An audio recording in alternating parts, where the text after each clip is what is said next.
Tunajikita katika masuala ya elimu na hii leo tukiangazia muhula wa kwanza wa masomo. Kumbuka wanafunzi wamerejelea masomo yao wiki hii Jumatatu tarehe 5, na wale ambao wanatarajia kujiunga na gredi ya 10 watakuwa kirejelea masomo yao ifikiapo juma lijalo tarehe 12. Na hivyo basi tunaangazia mchakato mzima wa kurejelea masomo baada ya likizo ndefu tu ya Krismasi, utayari uliopo kutoka kwa serikali, utayari uliopo kutoka kwa wazazi, utayari uliopo kutoka kwa wanafunzi wenyewe na hata walimu wao. Na hapa studioni kutusaidia katika kujadili masuala mazima yanayohusiana na muhula wa kwanza wa masomo ni mwenyekiti wa chama cha wazazi nchini Bwana Silas David Obuhatsa. Karibu sana Obuhatsa studioni. Asante sana.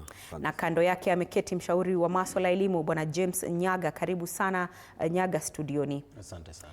Na mtazamaji pale nyumbani, kama kawaida una fursa kuchangia kwenye kipindi kupitia mitandao yetu yote ya kijamii. Kwenye mtandao wetu wa Facebook tuko live ni TV47 Kenya, kwenye mtandao wa X ni @TV47 News, nami utanipata @Kilemi_Andrin.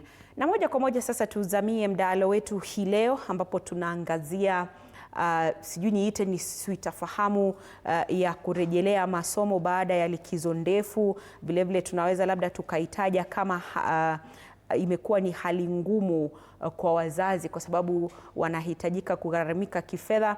Lakini Bwana Nyaga, ni mara ya kwanza ambapo tumeona serikali ikitoa mgao wa fedha shuleni kabla ya muhula wa masomo kuanza, kabla ya wakuu wa shule kulalama, kabla ya wazazi kulalama. Shilingi bilioni 44.245 zimetolewa na serikali kwa muhula huu wa kwanza wa masomo. Na kidogo wadau wa elimu hata wanashangaa iweje? Yaani tumezoea kwamba ni kuteseka kabla ya kufanikiwa. Kwa hivyo swali langu ni je, fedha hizi ambazo zimetolewa na Wizara ya Elimu ni za kugharamkia masomo muhula huu wa kwanza au ni za kulipa madeni ambayo yamekuwa yakirundikana mwaka jana? Naam, asante Andrini kwa swali hilo zuri. Nafikiri kwangu nitasoma mambo mawili kutokana na kutoa pesa huko kwa mafedha hizo.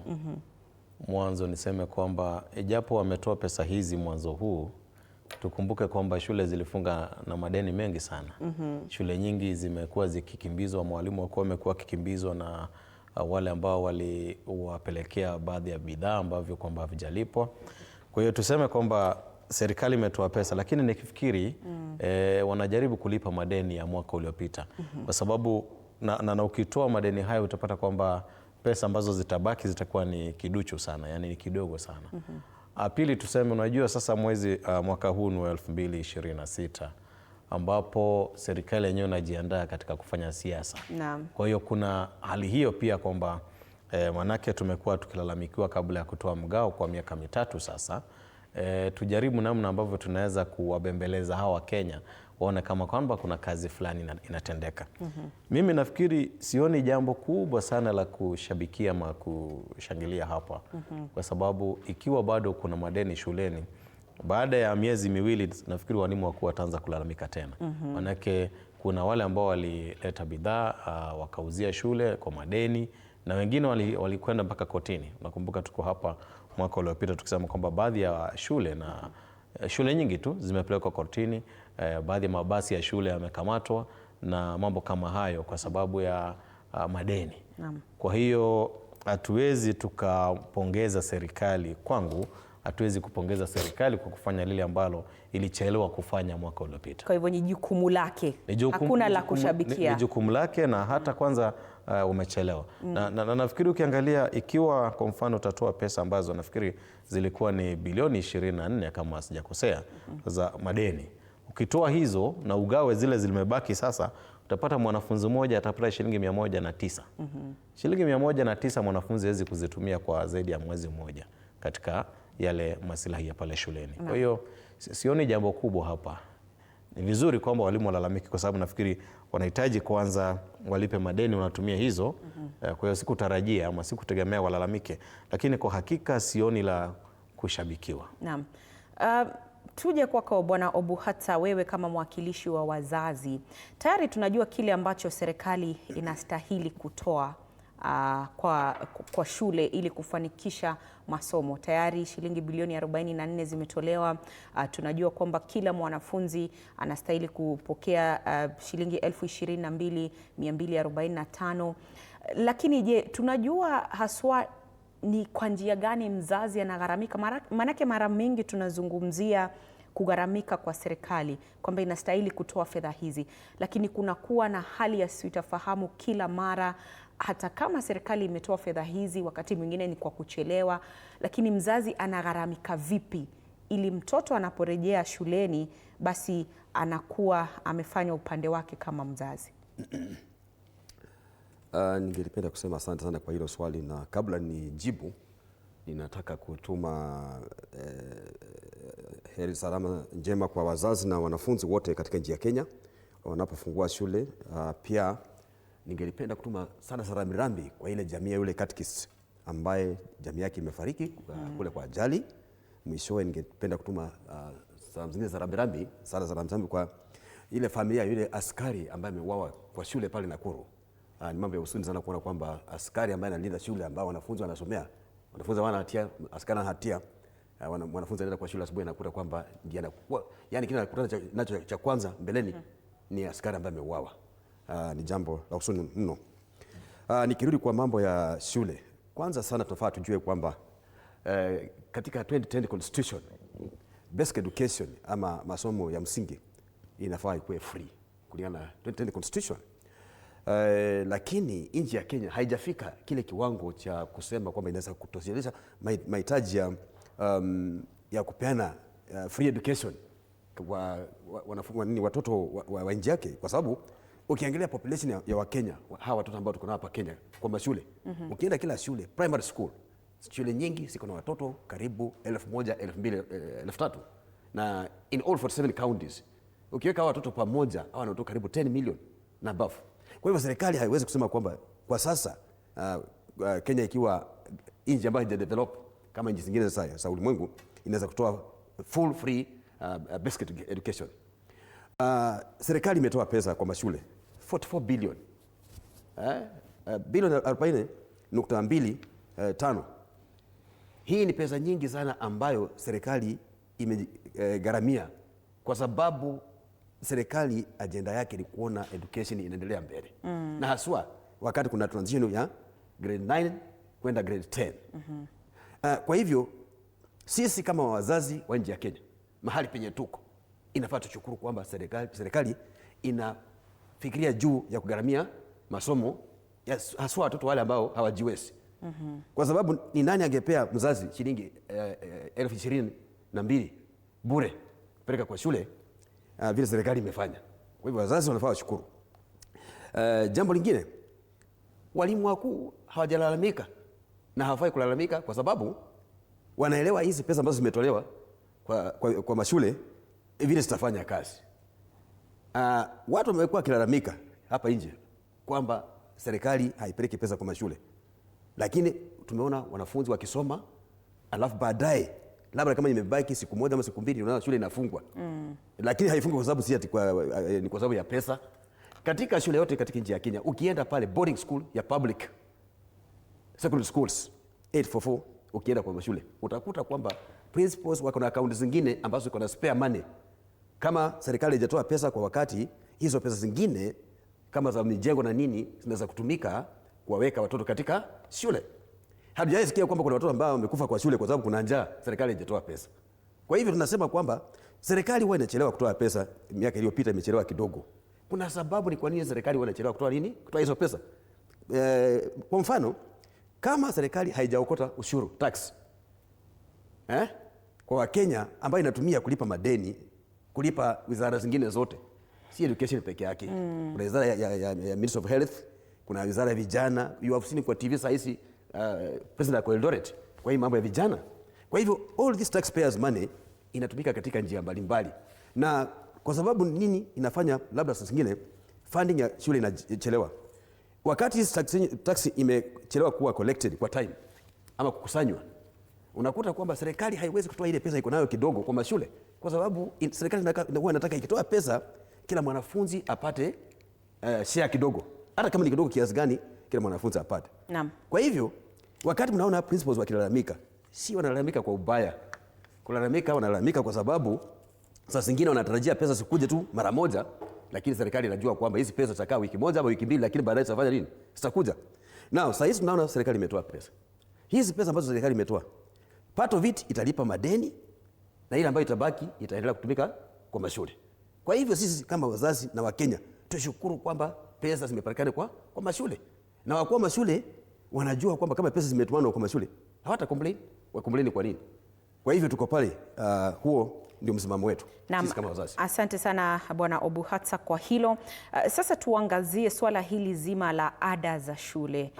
Lakini kabla hatujaangazia ada ya shule, tuelekee katika kaunti ya Nakuru ambako awali tuliungana naye mwandishi wetu wa habari Mike Chalo ambaye alikuwa katika shule moja huko Nakuru ambapo mlinzi aliuawa na mwili wake kutupwa katika mojawapo ya darasa huko Nakuru.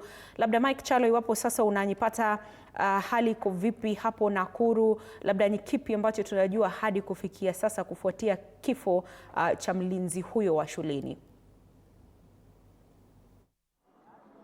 Naam, asante sana Kilemi. Kweli kabisa, awali tulikuwa katika shule ya msingi ya Rambe Girls upande wa Nakuru Mashariki ambapo mlinzi alipatikana asubuhi akiwa ameuliwa, na hivyo basi ikafuatia shule kuweza kufungwa, na hivyo basi kikubwa zaidi ni wazazi walisalia wakilalamika wakilalamikia ama wakikashifu bodi ya shule ile, wakisema kuwa ni vipi shule kubwa kama ile iweze kuwa na mlinzi mmoja, na hivyo basi wakaweza kushinikiza shule ziweze kuwekwa kamera za CCTV sawa na walinzi katika shule mbalimbali waweze kuongezwa. Lakini kwa sasa Kilemi, ni ruhusu tuweze kuzamia mada, na Januari imeweza kufika na walimu sawa na wazazi wanaendelea kujiandaa katika muhula huu wa kwanza, na shamra zinaendelea. Maduka mbalimbali ya vitabu na sare yamefurika hapa katika jiji la Nakuru, wazazi wakiendelea kusakasaka na kuwanunulia wanao vitabu. Na kwa sasa uniruhusu tu niweze kuungana na washikadau wa elimu katika jiji hili waweze kuniambia maoni yao ni gani kuhusiana na muhula wa kwanza. Kumbuka serikali imeonekana kunawa mikono ikisema kuwa mgao wa fedha ama mgao wa elimu shilingi bilioni 44.2 zishatolewa kwa shule mbalimbali, shule za msingi, JSS, SSS na shule za upili, na hivyo basi mpira upo katika mikononi mwa walimu wakuu katika matumizi ya fedha zile katika muhula wa kwanza. Nikianza na wewe, pengine serikali imeshatoa mgao wa elimu bilioni 44.2 paka sasa katika shule mbalimbali. Paka sasa mpira uko kwa walimu wakuu na bodi za shule kuweza kukimu shule fedha zile katika mahitaji mbalimbali ya shule. Maoni yako ni gani katika matumizi ya fedha hizi katika shule mbalimbali? Mimi kwa jina ni Karanja, ambaye ni kiongozi katika Roda Ward. Na mimi nasema hivi, wacha niongee kwa Kiswahili sababu sitaki kutumia Kiingereza leo. Mimi nasema hivi, serikali kweli imeleta pesa, na pesa za mgao zimefika shuleni, and I want to put it clear, zilifika kabla za shule kufunguliwa.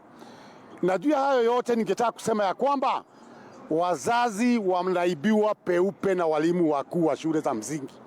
Unamaanisha nini ukisema hivyo? Nasema hivi kwa sababu hizi pesa zimekuja, unasikia kwamba mtoto kutoka grade 6 aende grade 7, pale katika karatasi ya mahitaji anaandikiwa atoe pesa za stima, atoe pesa za maji, atoe pesa za mitihani na mambo mengi ambayo mtoto anaitishwa, ambazo ukiangalia vizuri hii ni pesa ambazo zinazotokea kwa hii capitation, ambazo mzazi anaongezewa bado walipe. Kusema ukweli, hakuna chochote hii capitation inasaidia wazazi. This is as if money is being taken by the government, wanapeleka kwa mifuko ya hii teacher. This is what is happening. Na mimi nataka kusema iskando na hayo, I want huyu ambaye anaitwa huyu governor wetu wa Nakuru County, Susan Kihika Elewa, Nasari zote za hapa Nakuru City zote zinalipishwa fees, kinyume na kile ambao unasema ya kwamba county government imesimamia masomo. Mimi nasema hapana peupe, na ningetaka hawa washikadau ambao ni maofisa kama vile county director education waingie kwa kila shule kwa hii seti wakiwa na timu tofauti, zingine zipitie upande wa east kama 5, zingine upande wa west kama 5, na wahakikishe ya kwamba wazazi wote kuanzia PP1 PP2 wameitwa shuleni ili waulize maswali moja kwa moja. Mambo ya kuweka wanakamati ati tunaenda shule tumeongea na wanakamati wa walimu na kuambia this one is going, hii ndio ambayo inaongeza wizi kabisa katika shule. Pengine kipi kifanywe na wakulaumiwa ni nani? Kamati za shule ama walimu wakuu? Kusema ukweli kabisa, wote ni wakulaumiwa. I cannot spend anybody there. Sababu hao wanakamati lazima wanakula fungu la 10 kutoka pale kwa zile pesa. That one I'm cock sure wanakuraga. Kwa sababu last time wakati timu ilitoka Jogoo House ilikuja, na hiyo timu kutoka Jogoo House ilikuja ikasema tunataka teacher tukute wanakamati huko, wale wanakamati waliwatupisha mbao wazazi wenyewe from the horse's mouth. Na hizi baadhi ya hizi pesa ambazo ningetaka CS wa education ajue, kama pesa mtoto akiingia standard 1 hapa imekuwa the least paid is 5,000 shillings, and these are the other schools now in the outskirts of Nakuru City. Hizi zingine zimeanza kuanzia mpaka the other school here in Nakuru City inaitisha mzazi 20,000 shillings kama mambo ya pesa ambayo inaitwa admission fee. Ada zipunguzwe ambazo walimu ama wazazi wanatozwa katika masomo ya shule baada ya mgao wa fedha kuweza kufika shuleni. Sasa si kupunguzwa, huu ni wizi. Point blank ni wizi. Na wizi usimamishwe. Thank you very much. Asante sana. Pengine ni vipi elimu inaweza kuboreshwa hapa nchini katika muhula huu wa kwanza? Kwa majina niseme naitwa John Njoroge, kiongozi hapa Nakuru. Kwa kweli kabisa, ukiangalia wazazi wote wa shule za msingi na wale wa chekechea wanaumia. Kwa sababu hii mambo ya capitation ni kama ndio imekuwa uragai kwa wananchi wa kawaida. Unapata ya kwamba hiyo capitation ambayo inaambiwa imetumwa kwa shule, bado mzazi anaambiwa kuna budget ambayo ingine inahitajika. Ukiangalia kama hao wenye wana join junior secondary, hao nao ni wameumia kabisa. Ukiangalia kama saa hii hapa ni laini wazazi wanapanga. Ukiangalia kwa ile orodha ambaye mzazi amepewa ya zile vitu zinahitajika za shule, wamewekewa vitu mingi ambazo hata mzazi anashindwa kugharamika, na ile hali ni kuingiza mtoto kidato cha kwanza.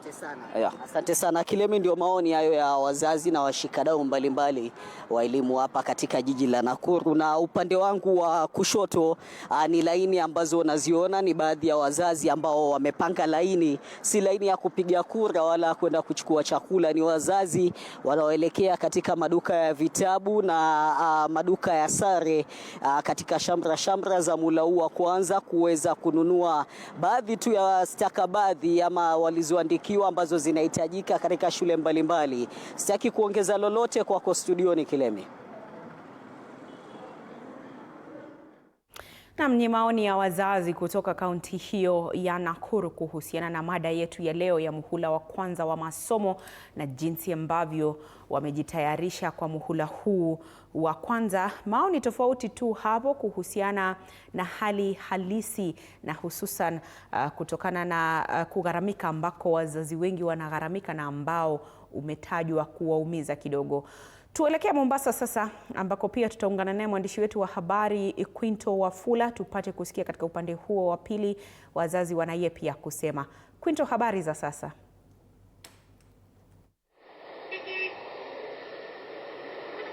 Shukran Sufufu. Andren Kilemi, umegonga ndipo, na kutokea hapa katika kisiwa cha Mombasa tutakuwa tunawahusisha wazazi na ambao ni wadau katika sekta hii ya elimu, watueleze hali vipi mhula wa kwanza mwaka huu wa 2026.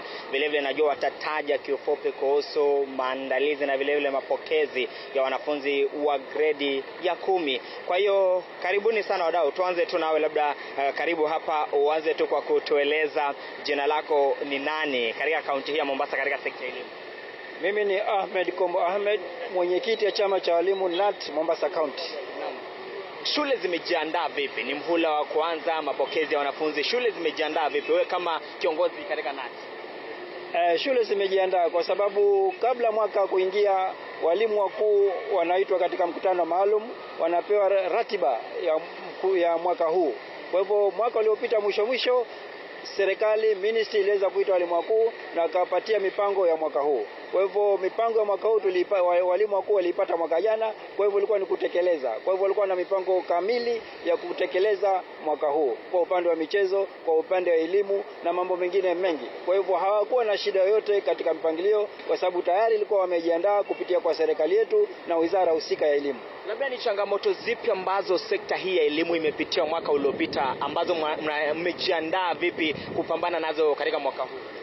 Changamoto ambazo ilipitia, kwanza moja ni kuwa mtihani ambao walifanya huu wa grade 9 ilikuwa ni mara ya kwanza. Kwa hivyo walimu japo kwa walikuwa wametayarisha watoto, lakini hawakuwa na hakika ni mambo gani yataletwa kuja katika mtihani huu. Hawakujua pia ni namna gani wanafunzi wataweza kupelekwa katika hizi shule za upili ama senior secondary schools. Kwa hivyo haya ni mambo ambayo yalikuwa yakiwasumbua wao, kwa sababu walikuwa na maswali mengi kutoka kwa wazazi. Wazazi wanauliza maswali ambao majibu yao walikuwa hawana kwa wakati huo. Vile vile mambo ya infrastructure, kwa hakika japo wizara ilijaribu, lakini namba ya wanafunzi, kwa sababu kutoka grade 8 kuja 9 wanafunzi walikuwa ni wengi, na ilikuwa mipango hiyo madarasa tuliyopata hayakuweza kutosheleza. Lakini vivyo hivyo walimu wakuu waliweza kujitahidi na kuhakikisha kuwa mafunzo yaliweza kufanyika bila wasiwasi wote. Na asante sana. Vile vile tuweze kusikia labda kutoka kwa mwingine.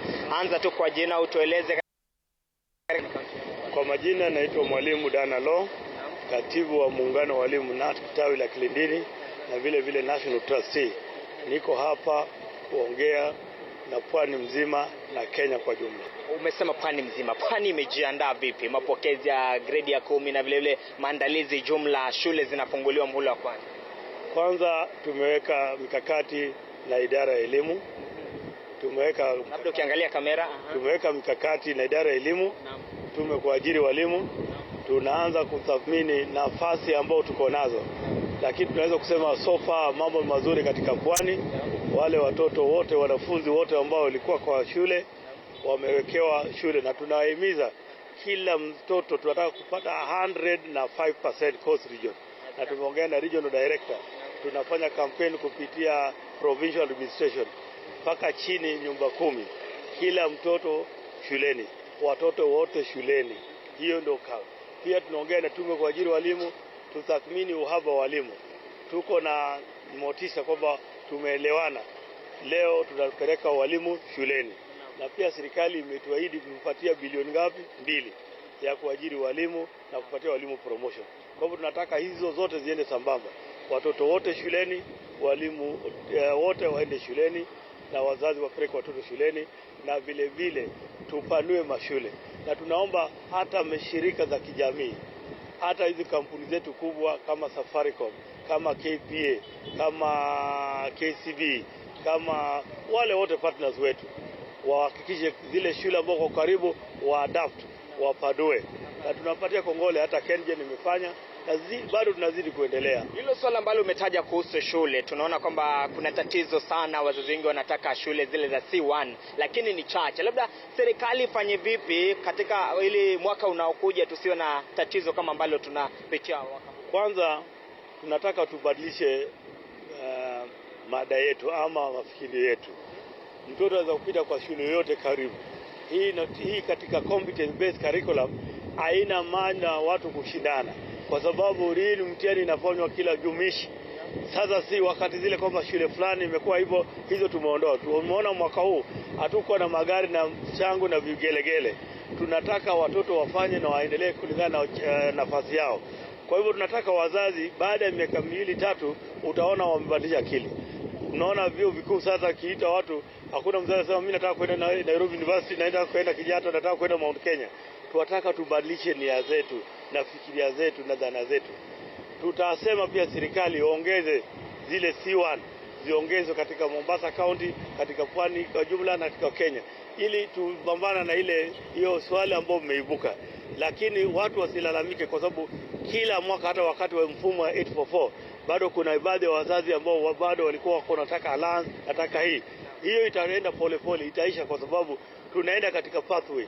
Utapata mtoto wako anatakana kuenda kwa sport, na hiyo sport pengine iko Aldina, ama hiyo sport iko Changamwe, ama iko Cosma, ama iko Viribe. Wataka tubadilishe nia zetu. Ni sasa mtoto anaenda kulingana na kipaji chake, ndugu yangu. Kwa hivyo hata nyinyi waandishi tusaidia sisi kusomesha umma wabadilishe nia zao na dhana zao. Swali la mwisho, kumekuwa na changamoto ya capitation, labda mwaka huu mnatarajia vipi, ama wito wenu kwa serikali ni upi kuhusu hilo swala la capitation? Unakumbuka tulienda takriban walimu 10,000 katika State House, na mada ya kwanza ni kwamba tulisema mambo ya elimu bila malipo lazima iende sambamba na matoleo capitation kwa kila shule, na mgema muwe haki yake mpewe. Serikali imeshatoa bilioni 44, na hata leo tumeconfirm kwamba shule za comprehensive school primary wameanza kupata hiyo, secondary wapata. Kwa hivyo wakati huo wameenda kulingana na ratiba ya mula, na tunataka hizo quota sasa ni 50%, alafu 30% iweke na 20% iende sambamba, na kama inawezekana iongezwe. Na tunataka bunge la kitaifa, si watu wengine, watuongezea wakati waweka budget, waongeze capitation, waongeze pesa za promotion bilioni 3, waongeze pesa za kuajiri walimu na pia kupanua mashule. Na pia NGF government tunataka pia waongeze mashule, wapanue mashule. Na jamii, washirika wa jamii yote waende wasaidie serikali. Serikali lazima wafanye kazi na umma, na umma wasaidie. Private partnership ingie. Na nyinyi waandishi wa habari, endeni muulize KPA umejenga shule ngapi? Safaricom umefanya nini? Kila mtu. Mungu awabariki. Na mwalimu ape haki yake. Asante sana. Promotion na kuongeza walimu. Asante sana. Mwisho tuweze kusikia kutoka kwa mzazi, labda karibia tu hapa utueleze jina lako ni nani? Anza tu kwa kujitambulisha. Kwa majina kamili mimi ni Rafael ndiye Odienyu Wakaya. Mimi ni mkazi wa Ziwa la Ng'ombe. Kwa sasa hivi nataka nichanganiwe mambo kulingana na vile wazazi wamepata tabu. Na kupata tabu kwa wazazi nafikiria ndio imenileta katika media ili tusawasishane na serikali. Labda kulingana na wewe, labda serikali imejiandaa vilivyo na vile vile shule zimejiandaa vilivyo kuanza kwa mhula wa kwanza? Sidhani kama serikali imejiandaa, kwa sababu mimi ni msomi na mimi nasoma kwingineko. Nimeona Mangu, nimeona Maseno, nimeona shule mingi. Nimepata wazazi wanapata tabu kwa sababu EE1, EE2 o ME2, vitu kama hizo imechanganya wazazi na imechanganya walimu. Kwa hivyo mimi ningeomba kama Bwana Rafael Wakaya, walimu na serikali na wizara ya elimu wakae na tuangalie suluhisho ya kudumu, kwa sababu hivi sasa naona kama vifaa vile vya shule, ununuzi wa vifaa imekuwa inatoshana na karo. Ningependa serikali ingelie kati na tuangalie ni vipi tunaweza kuteremsha chini bei ya shule, na tuangalie vile tunaweza kuteremsha bei ya materials, kwa sababu hivi sasa tunaona kama uchumi imefinya sana, na tungependelea kama serikali ikiingia kati, na hivi sasa naona kama materials pia imepungua. Kwa hivyo ningependelea mimi kama mzazi serikali iingilie, kwa sababu naona kama walimu wakuu wanaambiwa na serikali wateremshe, lakini wamekatalia pale pale. Ningependa kama serikali irudishe ile inspection ile ilikuweko zamani, kwa sababu naona kama mheshimiwa Ogambas kama waziri anajaribu sana, lakini ningependa aendelee kujaribu, kwa sababu TSC pamoja na NAT na wazazi na walimu na serikali lazima tuje pamoja, kwa sababu hawa watoto ndio watoto wa kesho, na tunapenda hawa watoto ndio watakuwa Sakaja wa kesho, ndio watakuwa William Ruto wa kesho. Kwa hivyo ningependa serikali ingelie kati na tuone afueni vile wazazi wanaweza kupata nguvu kidogo imepungua kwa sababu ya ile mbio wanaenda. Lakini asante sana. Asante sana. Nashukuru sana. Kwa hiyo labda tuweze kumalizia hapo kwa sasa, lakini tunaye mzazi wa grade 10, labda kiufupi tu tueleze tu kwa jina, unaitwa nani? Mimi kwa jina naitwa Julius Odhiambo. Yes, na nimefurahia sana serikali ilituletea hii masomo ya grade 10 na chenye ambao tungeomba waongeze pesa katika shule, kwa sababu sasa hivi unapata sisi wazazi tuna changamoto, watoto wetu wamepita na kuna makaratasi walitoa ambayo inaitwa elimuship. Hii elimuship pia tujasaidika mpaka sasa. Kwa hivyo chenye ambao tunasema maisha imekuwa magumu. Yeah. Asante sana. Kwa hiyo hii ndio sauti ya wazazi na vile vile wadau wa elimu. Wazazi wanarai kwamba serikali iweze kuhakikisha kwamba miundo msingi inapatikana shuleni na vile vile kila kitu ambacho kinastahili kuwa shuleni hakikisha kwamba wanafunzi na ili wanafunzi waweze kupokea elimu kwa njia iliyo mwafaka na vile vile bora zaidi. Kutoka hapa katika kisiwa cha Mombasa, mimi naregesha usukani kwako Andrin Kilemi. Mimi ni Quinto Wafula. Asante sana Quinto Wafula, bila shaka kwa kuzungumza na wazazi kutoka katika kisiwa hicho cha Mombasa ambao wana maoni tofauti kuhusiana na kurejelewa kwa masomo kwa muhula wa kwanza, wakitaja kugharamika hata zaidi kutokana na hali ya uchumi, wengine wakifurahia kuhusiana na masomo ya mpito wa grade ya 10.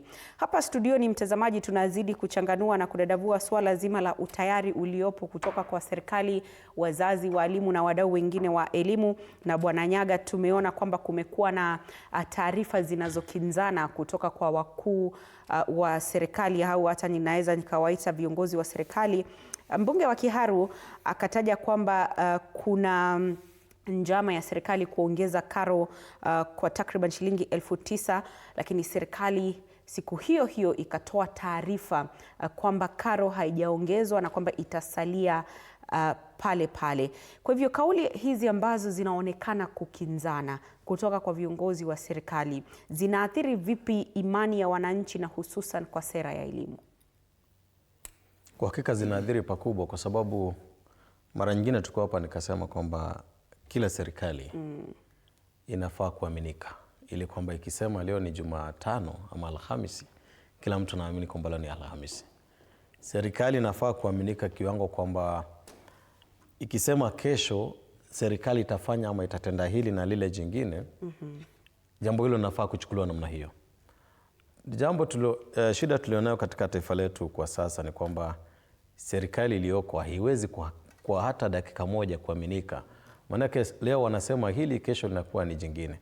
Kwa hiyo wakati mbunge anazungumza mambo kama haya ya kuongezewa kwa karo, na yeye ndiye ambaye ako kwenye bunge ambako na ana ujumbe zaidi kuliko sisi wengine ambao tuko bungeni, kwa hakika hatuwezi kushuku.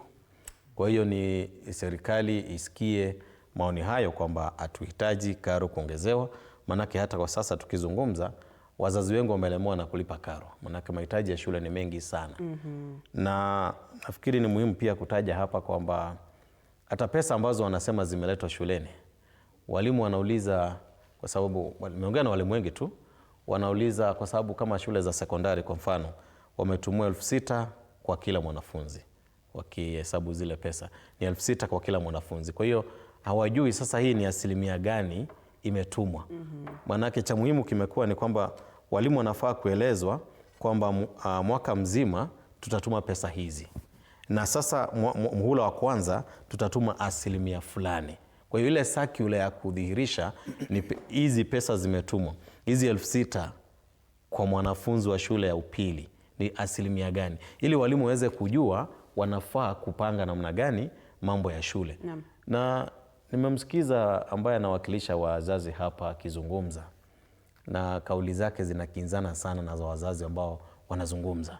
Wazazi wanaposema kwamba kwa mfano pesa hizi zimetumwa sawa, lakini kumekuwa na madeni mengi, na ikumbuke kwamba baadhi ya wale ambao wanauza ama wanauzia shule baadhi ya vitu, pesa zao zikichelewa kulingana na kandarasi, shule inabidi zinagharamia kule kuchelewa, kwa hiyo wanalipa zaidi. Kwa hiyo sijui mbona mwakilishi wa wazazi anazungumza kama serikali. Pengine atatueleza wakati akizungumza, atueleze mbona anazungumza kama serikali. Lakini kwa hakika walimu wanahitaji kuelezwa hii ni asilimia gani imetumwa, na hizo pesa zingine pengine watazitarajia siku gani? Naam. Na wakati mbunge anazungumza, mbunge wa Kiharu Ndindi Nyoro akisema lipo tatizo, hatufai kulipuuza. Na nikimalizia niseme kwamba kama nilivyoanza kwa kusema, serikali tayari na madeni kutoka mwaka uliopita. Hatuwezi kuipongeza kwamba sasa wametoa pesa mapema, kwa sababu hatujui ni zile za madeni ama ni za mwaka huu. Ni kama kumpongeza mtu aliyekupokonya blanketi usiku wakati kuna baridi, alafu mchana anakurudishia blanketi. Sasa unaamua kumpongeza. Kwa hiyo kuna mambo mengi sana ambayo yanafaa kupigwa msasa katika sekta ya elimu, na hasa ikiwepo imani. Manake siku moja unasikia serikali ikisema imeajiri walimu wengi sana, lakini unashangaa ni wengi wakilinganishwa na gani? Kwa sababu wanafunzi wakati wa Kenyatta walikuwa ni wachache wakilinganishwa na wanafunzi wakati wa Moi, ambao walikuwa ni wachache wakilinganishwa na wale wa Kibaki. Kwa hiyo tunatarajia jinsi tunavyoendelea hata wanafunzi wanazidi kuongezeka. Kwa hiyo tuwezi kulinganisha tukasema eti ndio serikali imeajiri walimu wengi zaidi. Ni kweli, lakini nao wanafunzi ni wangapi wakati huu? Pia tujue wakati tunazungumza kwamba walimu wa JSS bado hawajapata kuajiriwa. Wapo wanafanya kandarasi, vibarua tu.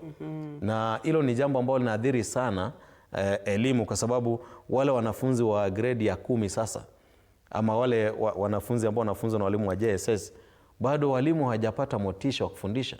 Manake hawajui kwa nini hawajiriwi. Wamekuwa wakifanya kazi, wanakuja wengine wanaajiriwa. Na bila shaka ni swala ambalo tutakuwa tunalizamia, kwa sababu hatuwezi kuzungumzia muhula wa masomo bila kutaja walimu. Kweli. Na ni walimu ambao walitarajia kwamba kwa sababu kandarasi waliokuwa wamepewa ilikuwa ikitamatika mwaka jana, basi kuanzia mwaka huu watakuwa wakiingia kazini, lakini kandarasi yenyewe ikaongezwa hadi mwaka 2027. Lakini ningetaka sasa kumshirikisha mwenyekiti wa chama cha wazazi nchini, hata unapo respond to his question kuhusiana na ni kwa nini unazungumza kama serikali, labda utueleze kwa mtazamo wako kama mwakilishi wa wazazi, kwa sababu tumewasikia wakizungumza kutoka kaunti tofauti, Nakuru, Mombasa, na wote wanaonekana kulalamikia kuhusiana na gharama iliyopo, mzigo wa gharama ambao unashuhudiwa. Ni kwa nini wazazi wanahisi mzigo huu ni kana kwamba unawalemea, ilhali tunavyojua kwenye katiba mwaka 2010 kipengele cha 44 na kipengele cha 43 na vilevile 53 ni kwamba ni wajibu wa serikali kuhakikisha kwamba watoto wanapokea elimu hii ya bure. Kwa hivyo iwapo mzazi anahisi kwamba bado kuna mzigo, ilhali serikali kwa upande wake inasema inatoa mgao wa fedha shuleni ili kufanikisha shughuli hii nzima ya masomo, inakuwa vipi? Ni kwa sababu gani wanahisi hivi wazazi? Je, ina maana kwamba kuna baadhi ya walimu ambao shuleni wanaongeza ada nyinginezo za fiche ambazo hazijulikani, labda ile tuition fee, sijui examination fee, vitu kama hivyo? Wazazi wamezungumza nawe, je, wamekueleza kwamba kuna ada fiche ambazo zinajitokeza? Kilime, asante sana. Hata mwenzangu ambaye amezungumza, nimesikiza wale wazazi wakati wamezungumza. Na umesikiza wakati wamezungumza, mazungumzo yao iko tofauti. Kuna mzazi wa kwanza ambaye alikuwa mkali sana kushinda na najua amezungumza, amesikizwa. Wa pili amekuja, amekuwa katikati, ila amezungumza, amekuwa mpole, umemsikia vizuri. Kuna mwakilishi wa walimu wa KNUT amekuja, amezungumza.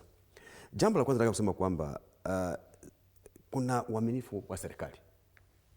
Nimesikia mwenzangu akisema hapa serikali haiwezi kuaminika kwa sababu Honorable Ndindi Nyoro amezungumza.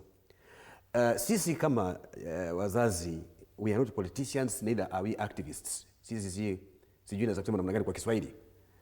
Kazi yetu sisi ni kuunga serikali mkono kwa agenda ya education vile imepanga. Na umesikia mzazi akisema pale vizuri sana kwamba katika mashule, mipango ya shule yote inapangwa pamoja na wazazi na wakuu wa mashule. Kwa sababu wakuu wa mashule na wazazi na serikali wanakaa katika meza moja. Kwa hivyo, jambo la mzigo kwa wazazi, si wazazi peke yao. Katika nchi ya Kenya na dunia yote saa hizi, kuna kitu tunaita economic crisis kila pahali.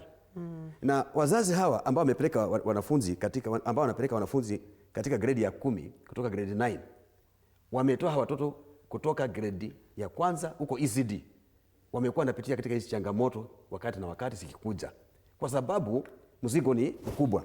Mwenzangu ameeleza vizuri sana kwamba population ya wanafunzi ambao katika mashule sahihi ni nyingi kushinda ile ilikuwa ya wakati wa Moi. Kwa hivyo serikali ikipanga hii pesa, ndio nimesema kwamba inakuta kwamba ile pesa iko nayo na ministries ama departments zile zote ambazo zinafaa zipewe hii mgao ambayo iko nayo yote ile ambayo imecollect kwa tax, pesa haiwezi kuwa 100% enough. Kwa hivyo nagawa education 44 billion, health maybe 60 billion, nyingine hii bilioni kidogo hapa na pale, ndiposa kila wizara ipate kupata mgao wake kidogo kidogo. Kwa hiyo wazazi wanafaa waelewe kwamba ndio serikali inachangia mambo ya basic education, lakini education katika nchi ya Kenya ni cost sharing. Nasema cost sharing namna gani? Serikali imetoa vitabu 5.6 billion zimepelekwa kwa shule.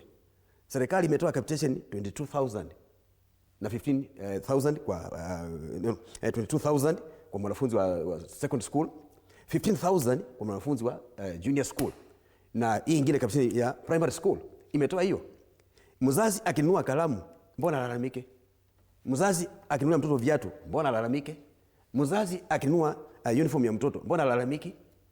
Yeye haoni kwamba serikali kama ingempatia hii 22,000 kwa mkono, imwambie sasa tukupatie hii pesa, huyu mzazi angeshukuru ama angekasirika aseme serikali hii pesa ni kidogo mkae nayo?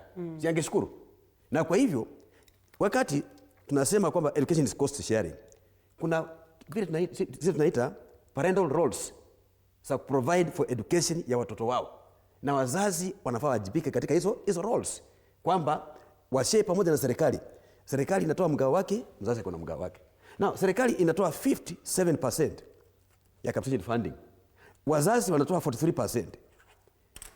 Now wazazi kama wangekuwa wamelipa 43% yao 100%, hii pesa 43% inaweza kuendesha mashule hata bila 57 capitation ya serikali. This 43% inaweza, kwa sababu unajua wazazi wangapi ambao wako hapa. So serikali imejua ichukua mgao mkubwa 57%, wazazi 43%, lakini bado wazazi ambao wamechukua 43%, wengine wao bado wanafanya nini? Wanalalamika kwa sababu hawajaelewa ni nini ambacho wanafaa wafanye ndiposa masomo isiadhirike na kusema kila mara kwamba serikali haifanye kazi yake. Kwa hivyo wazazi wana role zao na serikali kuna role zake.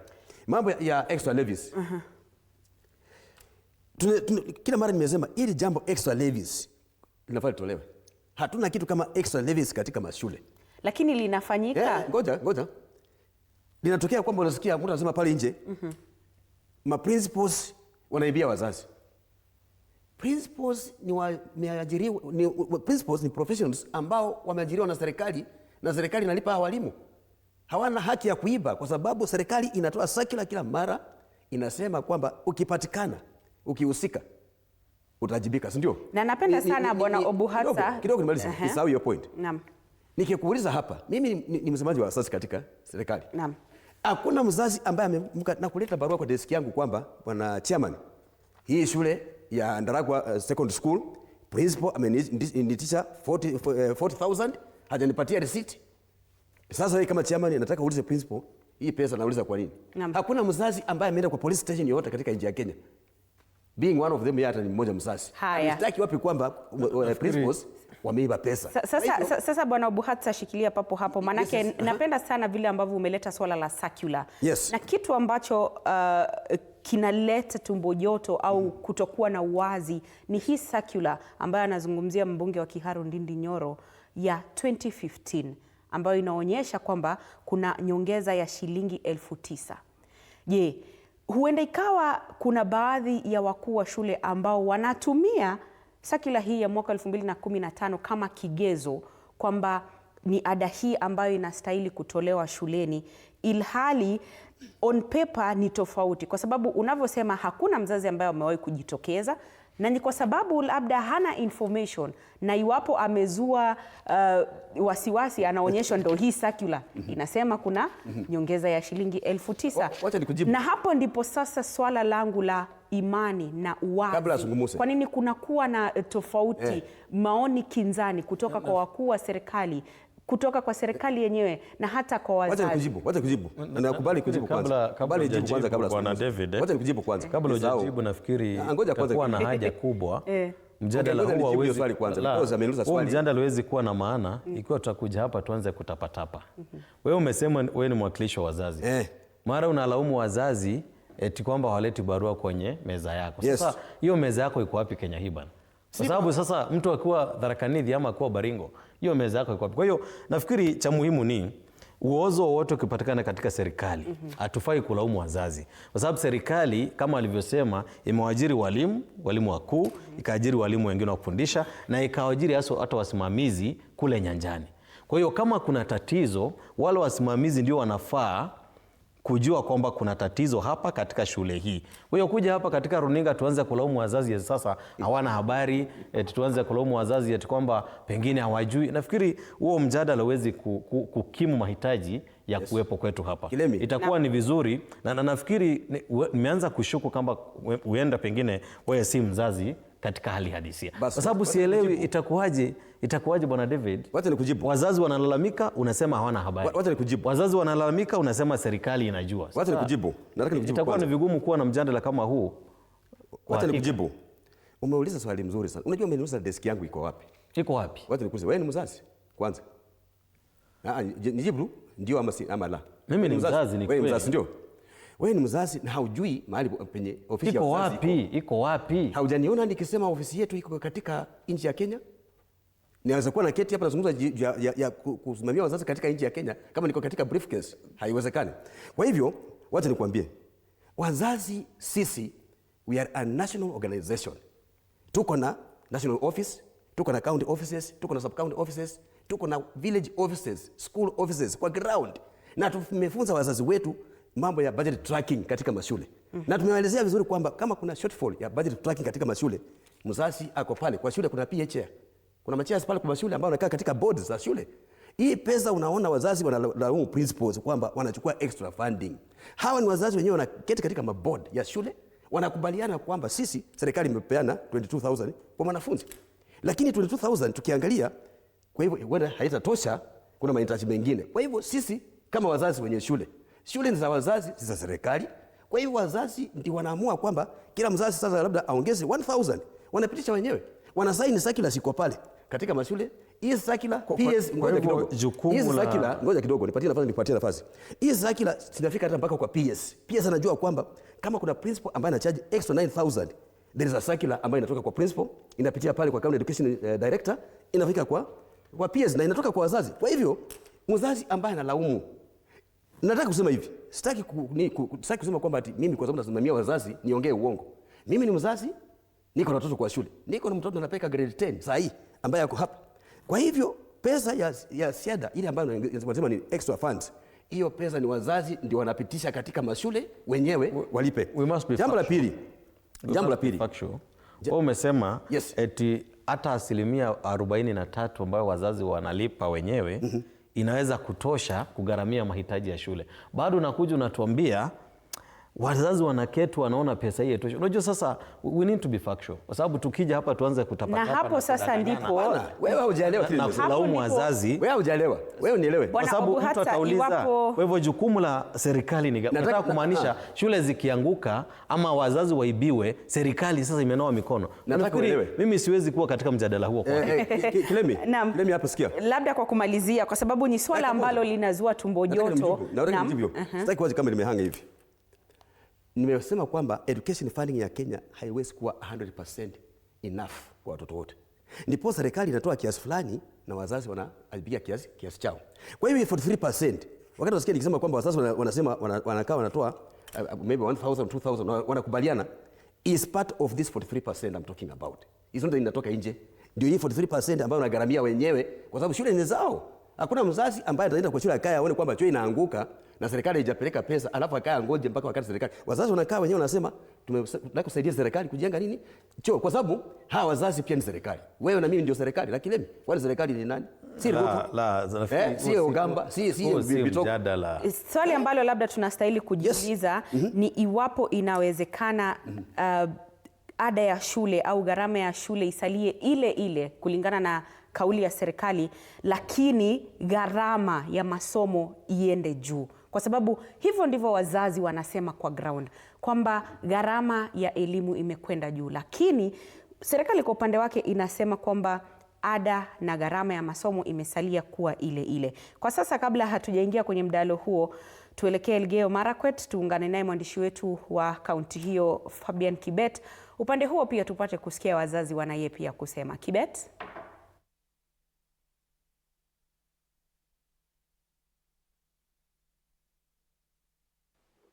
Andre, niko hapa na mwenyekiti wa muungano ya walimu wakuu wa shule ya msingi katika kaunti ya Elgeyo Marakwet, aswa eneo la Keyo Kaskazini.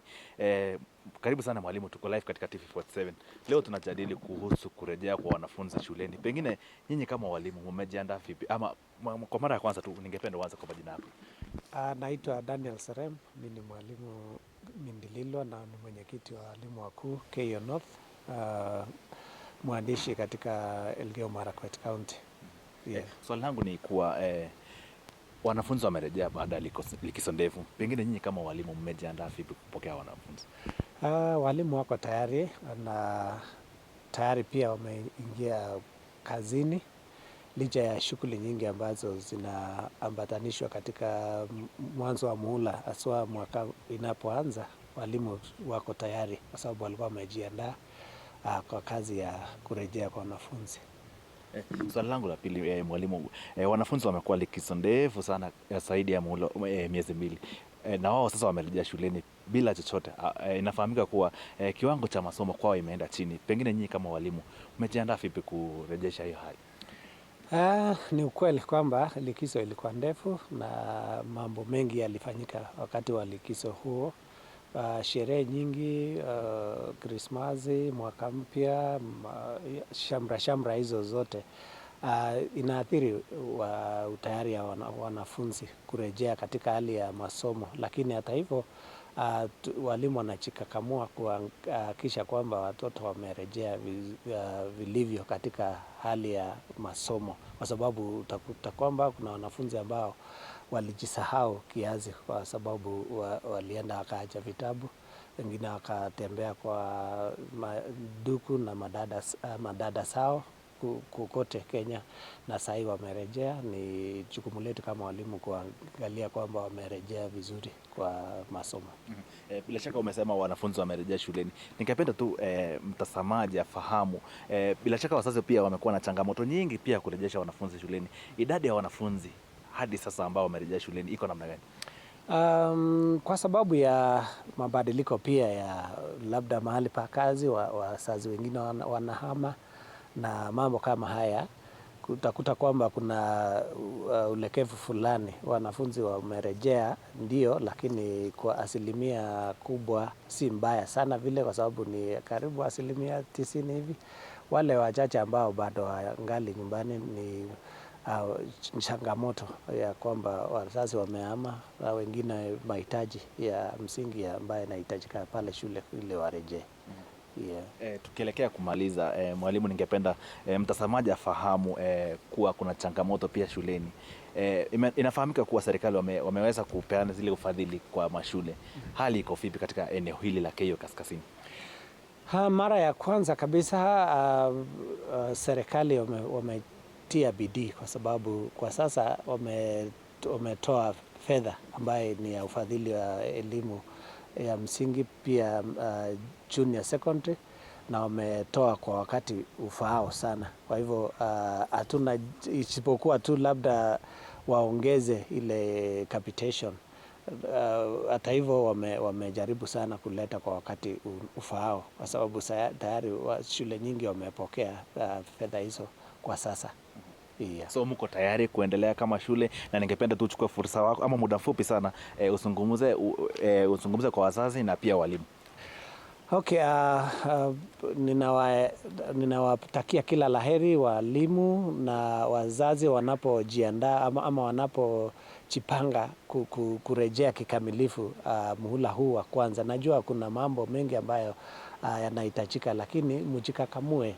Walimu muhakikishe kwamba watoto wetu wamepata kurejea shule ili masomo yao yasiathirike, kwa sababu wanasema mapema ndio best vile wanasema, na hivyo kwamba warejee na washikilie nafasi zao wakati muhula unapoanza.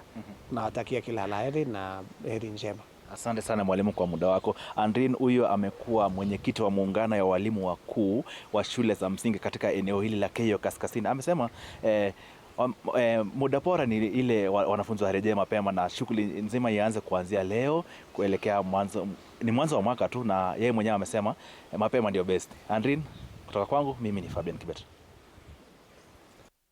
Asante sana Fabian Kibet. Mtazamaji, kutoka Elgeyo Marakwet tuelekee kaunti inayopakana na hiyo ya Kericho.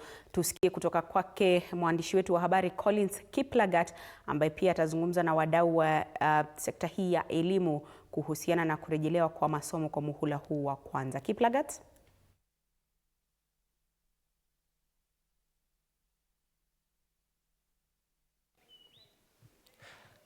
Shukran sana Andrin Kilemi. Kwa sasa na ukujia moja kwa moja kutoka shule ya upili ya Kapitungu hapa katika eneo bunge la Bureti kwenye kaunti ya Kericho. Na ikiwa ni muhula wa kwanza wanafunzi wanarejea shuleni, je, shule zimejipanga vipi katika muhula huu? Na hapa nitakuwa tu nikihusisha mwalimu mkuu wa shule hii na vile naibu wa mwalimu mkuu waweze kutuelezea, je, wameweza kujipanga vipi katika muhula huu wa kwanza. Ukianza tu kwa majina, utueleze, je, kama mwalimu mkuu umeweza kujipanga vipi katika shule hii yako? Thank you very much, gentlemen. I think with our case in the school Kapitungu, we want to appreciate God first of all, because we have been able to have the school open. We also had all the students coming around. Our major challenge is only the feeding program, because we wanted to start with the learning going on throughout the year with no problem. But you could find most of the students will be found going home, coming to school because of lunch program, because, you know, having the students going home for lunch can be a challenge. So maybe we shall be able to organize with the parents and have our lunch be taken from the school. Well, last year, actually, most of the school was just complaining over the capitation. From your point of view, how do you see this issue, and what actually would you have to tell the government in releasing the capitation with time? Okay, thank you. Last year, we had so many challenges with the payment of our capitation, which actually made some of us not to fulfill all the programs that we were supposed to do, especially on the side of KIMS activities and other areas to do with the learning, especially the learning materials. We were not able to have some of them. This actually made, if you could also remember, most of the schools closed the school early because of say kind of delays in the payment of capitation. But we must thank God this year, because the government responded so early, and we were able to have the money in our account the moment the school was opening, which we must thank the government for what was done to do with capitation. Well, thank you so much for your time, the principal. Before I just end, I could wish perhaps maybe you tell us something as a deputy principal of this particular school, and how have you planned yourself and representing teachers kujihusisha na shughuli za masomo? Okay, thank you very much. My name is Mrs. Caroline Langat, a deputy principal at Kabitungu Secondary School. So I must also thank God that at least we have opened our school and we are going on very well. So as the principal has said, our main challenge is actually the feeding program, where sometimes the parents delay in paying the lunch fee, but all is well, because at least as this term begins, a number of our students have reported back to school, And many of them are disciplined. I want to appreciate our parents because they have also inculcated good values in our learners, and they are doing on very well. So we are also ready to receive the grade 10 learners, hopefully, from Monday next week, the ones who have been admitted in our school. And I think the main challenge that we are anticipating is the issue of books, because so far we have not received the textbooks for the grade 10 students. But I want to believe that maybe during the course of maybe the few weeks ahead of us, we shall have the books. Thank you very much. Well, perhaps maybe before we just end, what's your advice to the parents outside there? Okay, our advice to the parents is that they continue supporting the school the way they have always done, and also ensure that they support the school by paying the lunch fee program so that all our learners will be in school. Thank you so much for your time, Madam Deputy Principal. Na Andrew Kilemi, kama ulivyosikia ni kauli tu za mwalimu mkuu na vilevile naibu wa mwalimu mkuu katika shule hii ya Kabitungu iliyoko katika eneo bunge la Bureti, akisema kwamba changamoto kubwa ni fedha zinazofadhiliwa na serikali. Huwa wakati mwingine huwa iko na tatizo kidogo, lakini wana matarajio makubwa mwaka huu. Kutoka eneo hili sina la ziada ila kurejesha usukani kwako. Mimi ni Kiplagat Collins, kwako studio. Haya mtazamaji, naelezwa tuelekee Taita Taveta, huko pia tusikie kauli ni zipi kuhusiana na muhula wa kwanza wa masomo. Tazama. Na shukrani sana Andrew Kilemi kutoka studioni. Leo kwenye kaunti ya Taita Taveta nimeweza kuungana na baadhi tu ya washikadau wa masuala ya elimu ili kuwaulizia kuhusiana na swala zima la elimu muhula huu wa kwanza wa mwaka 2026. Nitakwenda kupatia fursa basi usikie baadhi ya maoni yao ambao wameweza kuzungumza nami. Huu ni mtaala ambao umeanza na uko na changamoto zake, lakini training walimu wamepata, na hivi sasa mimi nadhania itakuwa vizuri sana kuwa hawa walimu waanze kufundisha watoto wetu. Japo kitu hiki kimekuja ni cha kwanza, na kitu chochote kinapokuja cha kwanza huwa kina changamoto zake, na tunaona hizi changamoto tunazichangamua siku baada ya siku, na tutaona wakati wote tutafanya hizi shughuli zetu za kuboresha elimu katika kaunti zetu na Kenya nzima kwa wakati ule ambao unaotakikana, na tutaona elimu itakuwa inaendelea vizuri. Swala lingine ni la capitation. Serikali ndio wamesema wametuma pesa, japo bado hazijafika kwa shule zetu, lakini tuna uhakika kuwa hizi pesa zitafika. Kitu ningeomba na serikali ni kuwa watuletee hizi pesa kwa wakati ambao unatakikana, na hizi pesa zinapofika kwa mashule, ningeomba principals na headmaster hizi pesa zitumike kisawasawa, wakishirikiana na boards zile za shule watumie hizi pesa kisawasawa. Lakini serikali kutuma pesa wanatuma, japo pia sengine wanatuma zimechelewa, ama shule zingine zinakuwa hazipati kulingana na ule wakati ambao unatakikana. Kwa hivyo tunaomba haya mambo yarahisishwe. Pengine hilo linachangia vipi kwa athiri elimu? Inaathiri kwa sababu kama pesa hazijafika, inabidi sisi kama wazazi tuchangamke, tusaidiane ile shule ipate kuendelea mbele, ili tukingojea hizo pesa. Lakini tuna uhakika hizo pesa za serikali ni lazima zifike, japo zinakuwa zinachelewa. Kwa hivyo kuna masuala yale ya kutumia akili. Tunakutana na wazazi na board, tunasema hili swala lazima tulifanyie hivi na hivi, kama ni hela tutafutia hapa na pale, na masomo yaendelee kwa watoto wetu. Lakini masomo hayatakwama, masomo lazima yaendelee kwa shule zetu. Changamoto ndio hiyo. Changamoto ile nyingine ambayo ninaona serikali tusaidie ni walimu wazidi kupelekwa katika hizi training ili wajue huu mtaala vizuri, siku baada ya siku wapelekwege tu, manake hayo ndio maisha. Mtoto huo haizi zaliwa leo na aanze kutembea. Kwa hivyo kuwapeleka training, hizi boards of management ziwe zinaenda training, na wazazi pia tuwe tunawaelimisha kuhusu huu mtaala, tuone watoto wetu wanasoma vizuri kwa njia ile inatakikana. Lakini kusema kweli huu mtaala ni mzuri kwa sababu ni mtaala ambao unachukua kipawa cha mwanafunzi na kusonga mbele. So tuendelee tu hivi, na mimi najua tutaboresha, tutakuwa sasa na watu wamehitimu kabisa ya kusaidia kizazi kile kinachokuja. Niseme kwamba katika shughuli hii ya walimu na mashule kuna changamoto sana za kisaikolojia ambazo zinaathiri afya ya akili kwa walimu, afya ya akili kwa wanafunzi na hasa pia kwa wazazi. Kipindi kama hiki wazazi wanataabika sana. Tunaona kwamba wengi wao wamekuwa na juu ya kimaisha, wanakimbia hapa na pale, they are anxious. Sasa watoto pia wanapokea hiyo anxiety. Mhula huu ama mwaka huu tunaanza grade 10 senior school. Kwa saa hii walimu wanajitayarisha kupokea wanafunzi wa grade 10 kwa mara ya kwanza.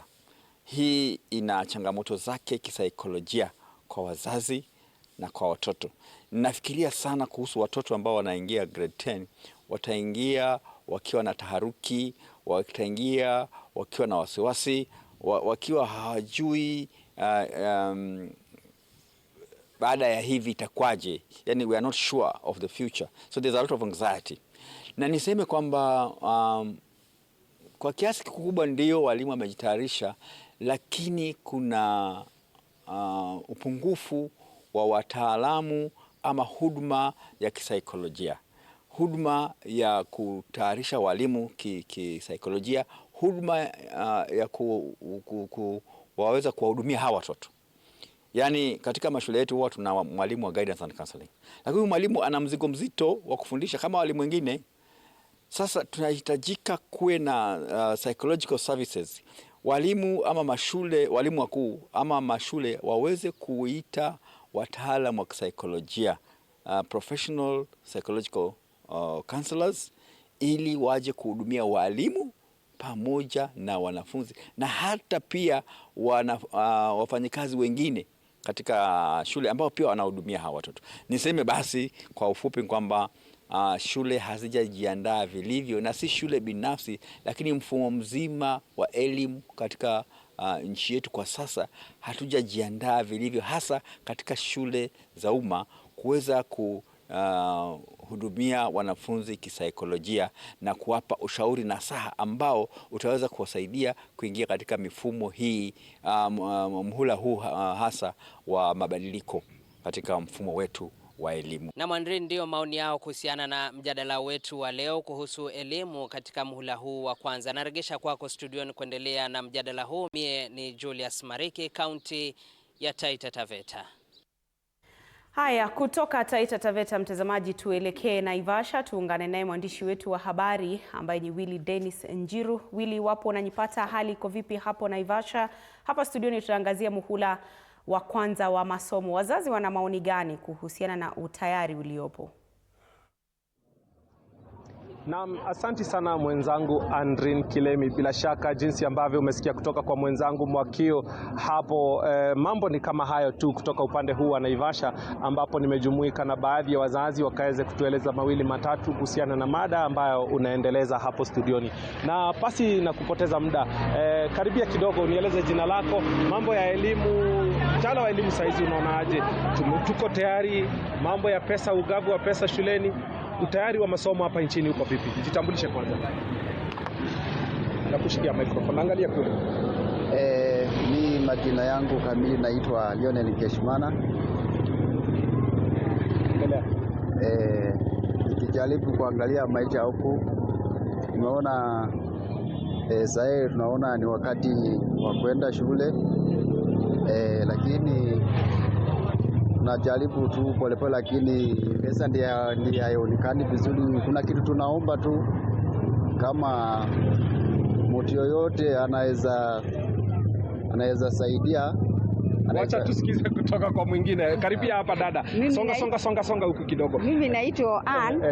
Naweza sema mambo ya elimu haiendi vizuri. Sasa hivyo pesa zinaenda kwa serikali, hasiendi vizuri. Pesa zinafaa zienda kwa shule. Shule yenyewe inagawa.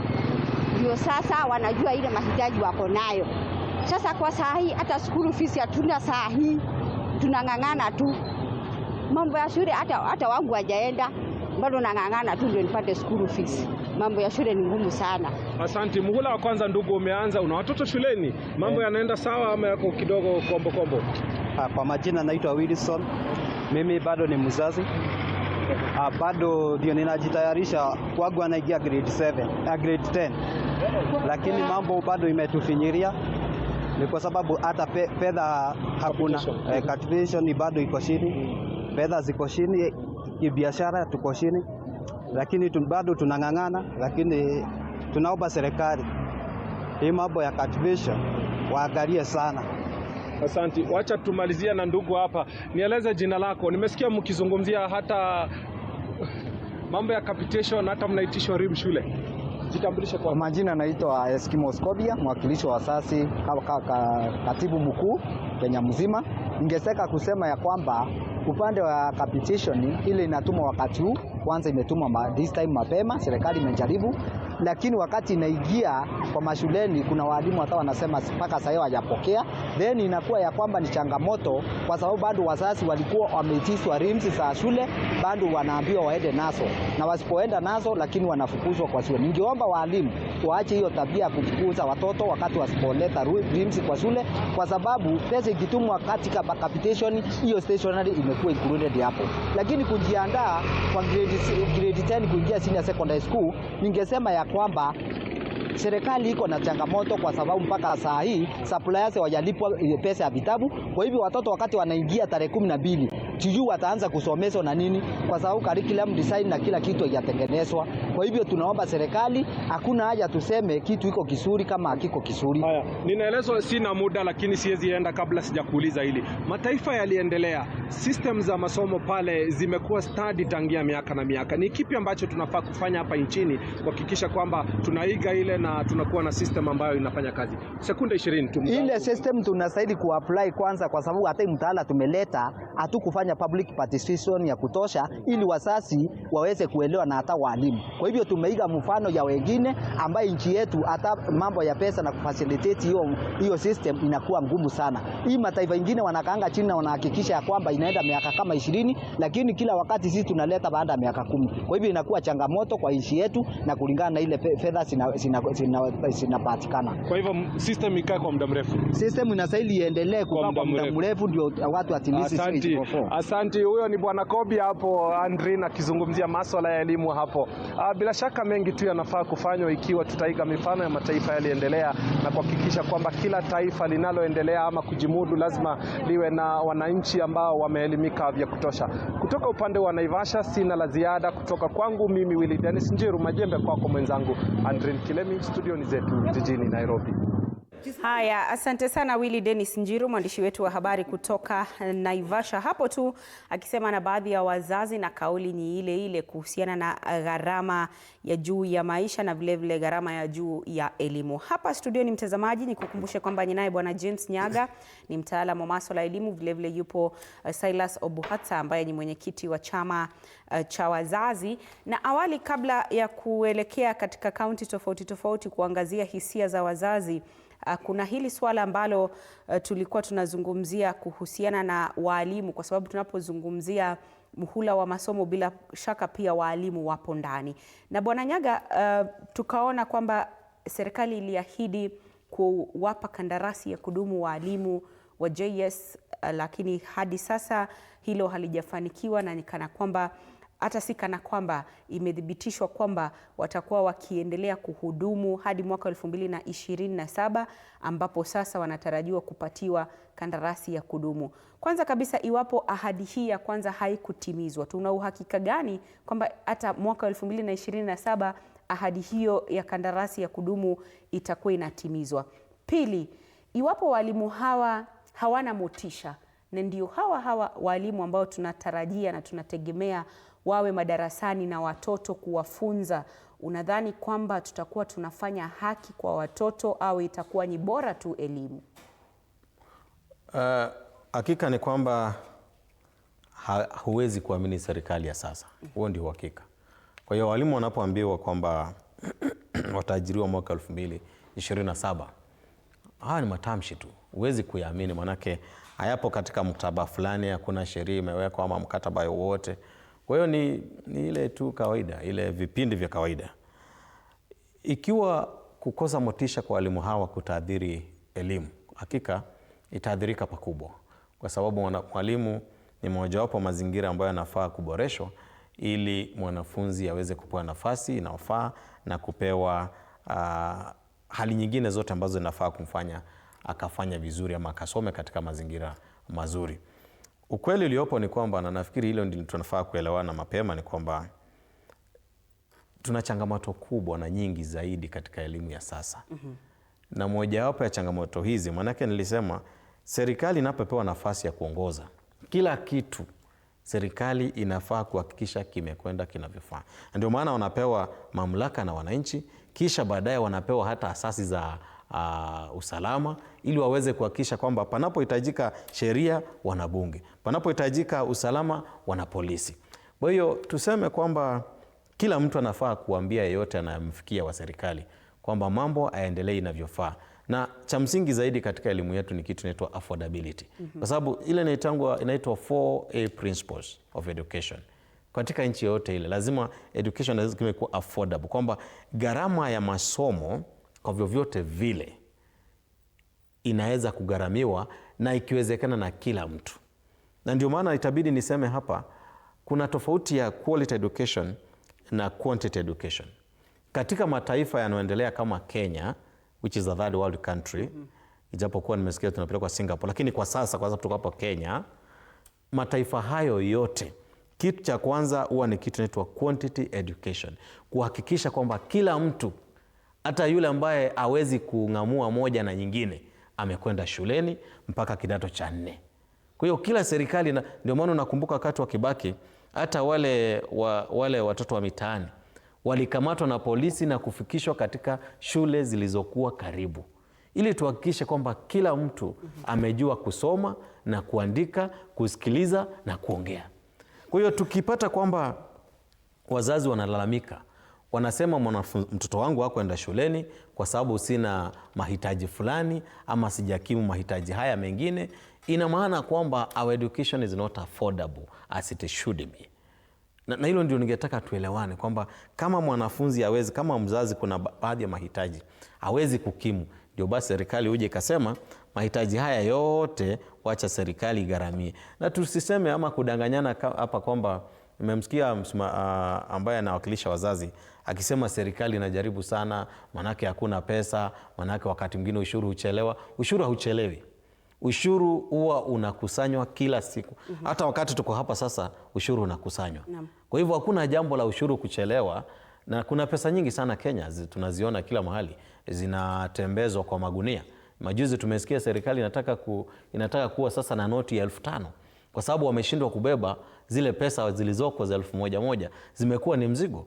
Na kuna pesa nyingi kama za CDF. Siku zinapata kwamba miaka zaidi ya 20 sasa tumekuwa na pesa CDF, lakini utaenda katika shule nyingi zikiwemo kwangu katika eneo bunge letu la Tharaka constituency, utapata kuna madarasa mengi ni ya matope. Shule nyingi hazina hata hatimiliki na bado pesa Kwa hivyo tunasema ni heri pesa hizi zote zipewe ile Wizara ya Elimu, Ministry of Education, nasi tuhakikishe kwamba kila mtoto iwe ni lazima kisheria awe shuleni.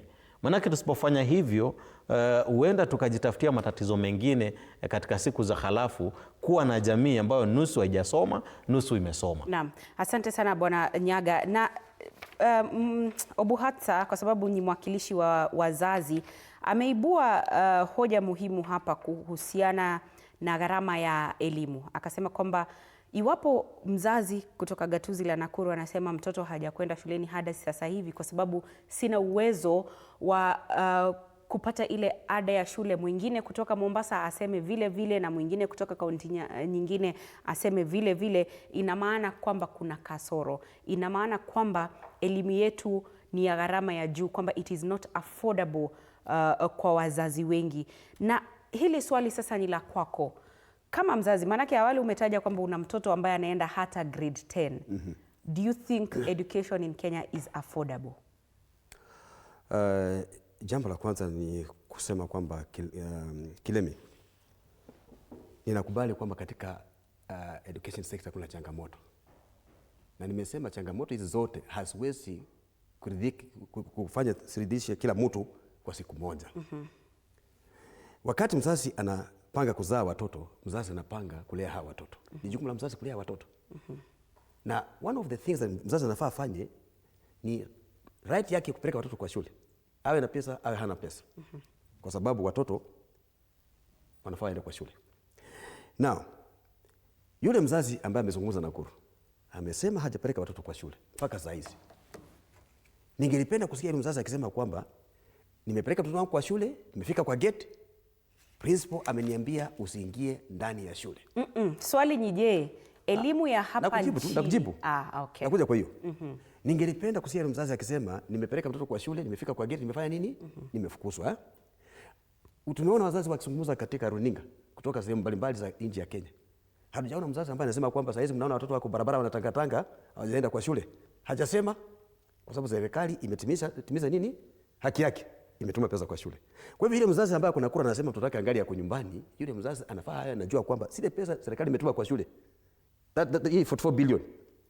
Ile pesa iko kwa shule saa hii haitumiki kusaidia mtoto wake.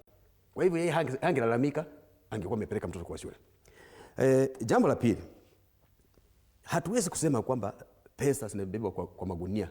Hiyo si kazi yetu.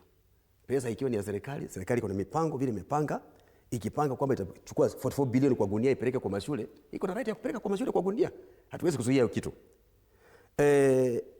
Jambo la walimu wa kandarasi. Hii iko kati ya walimu na Teacher Service Commission. Swali la walimu saa hii, watu ambao wanafaa wao nasungumusia ni vyama vya nini? Trade unions za walimu.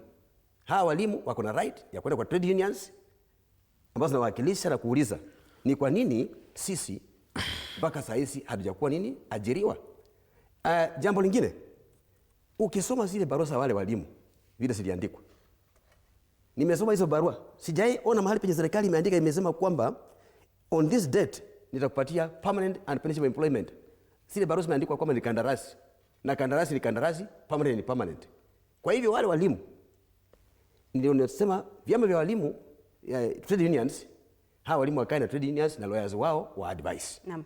Na hivyo wakiadvisiwa watazungumzia hilo jambo. Bwana Obuhasa, nimesubiri tu unijibu swali jambo la kuhusiana na gharama iwapo ni nafuu kwa kila mzazi, kila mtoto wa kila kiwango, kwa sababu tunajua hapa nchini kuna wale ambao wanajiweza, walala heri, na pia kuna walala hoi.